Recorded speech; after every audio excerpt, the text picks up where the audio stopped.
یہ حدیث شریف میں ہے کہ اللہ عز و جل 3 آدمیوں کی دعا قبول نہیں کرتا۔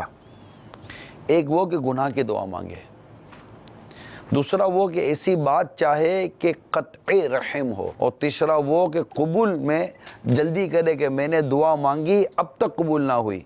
ایسا شخص گھبرا کر دعا چھوڑ دیتا ہے اور مطلب سے محروم رہ جاتا ہے۔ اب آپ بتائیے کتنی بڑی بدقسمتی ہے کہ آپ دعا کر رہے ہیں، دعا قبول نہیں ہو رہی، تو حدیث پاک میں آتا ہے کہ وہ گھبرا کر دعا چھوڑ دیتا ہے اور مطلب سے محروم رہتا ہے۔ یہ بری بات ہے۔ دعا چھوڑ دینا یہ کہیں بھی درست نہیں ہے۔ دنیا دار ہم کو کہہ دیتا ہے ٹھیک ہے کل آ کر لے جانا، کل چلے جائیں گے، یا 2 ہفتے کے بعد دے دینا، 2 ہفتے کے بعد چلے جائیں گے، یا 3 ہفتے کے بعد دے دینا، 3 ہفتے کے بعد چلے جائیں گے۔ کوئی امید نہیں ٹوٹتی ان لوگوں سے۔ دنیا کے اس کے اوپر اتنی توقع، اتنی امیدیں ہوتی ہیں، اتنے دھتکارے جاتے ہیں، اتنے کہ ہم در در کی ٹھوکریں کھلائے جاتے ہیں، لیکن ان دنیا داروں سے نہ آس ٹوٹتی ہے نہ امید ٹوٹتی ہے۔ دیتے ہی نہیں ہیں، برسوں تک دھکے کھلاتے رہتے ہیں، کچھ بھی نہیں ہوتا، برسوں تک لگے رہتے ہیں مگر کچھ نہیں ہوتا، بس امید لگی رہتی ہے۔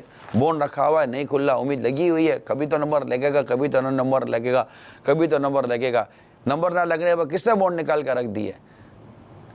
یہ نہ ملنے پر کس نے اس کے پاس آنا جانا چھوڑ دیا؟ نہیں، امیدیں نہیں ٹوٹتی۔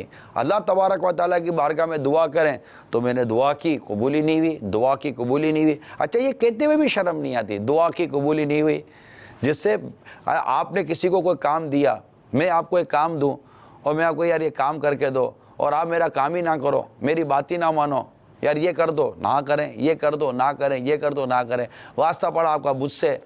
اول تو آپ مجھے کام دیتے ہوئے 100 دفعہ سوچیں گے کہ یار عمران نے اتنے کام دیے، میں نے اس کا ایک کام تو کیا نہیں ہے، اب میں کس منہ سے اس کو کام بولوں؟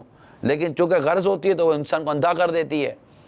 اب آپ نے مجھے کام دیا تو صحیح اپنا کہ یار عمران یہ کام کر دو، اب میں اگر نہیں کرتا کام تو آپ کو کیا یہ حق پہنچے گا کہ آپ کی حیا، آپ کی شرم، آپ کی یہ اجازت دے گی کہ مجھ سے شکوہ کریں، مجھ سے شکایت کریں کہ عمران تم نے یہ کام نہیں کیا؟ آپ نے میری کون سی بات مانی؟ یعنی ہم اول تو اللہ تبارک و تعالیٰ کی کون سی بات مانتے ہیں؟ ہم کتنی فرما برداری کرتے ہیں، اور پھر اس کی بارگاہ میں عرض کرتے ہیں کہ یا اللہ ہماری دعا قبول کر، ہماری دعا قبول کر، یہ دے دے، تو ہم کو حیا نہیں آتی، ہم کو شرم نہیں آتی، ہم یہ کہتے ہیں، وہ جھجکتے نہیں ہیں کہ ہماری دعا قبول نہیں ہوئی، پھر بھی اپنے رب کی رحمت پر نظر ہوتی ہے اور ہم مانگتے اور وہ دیتا ہے۔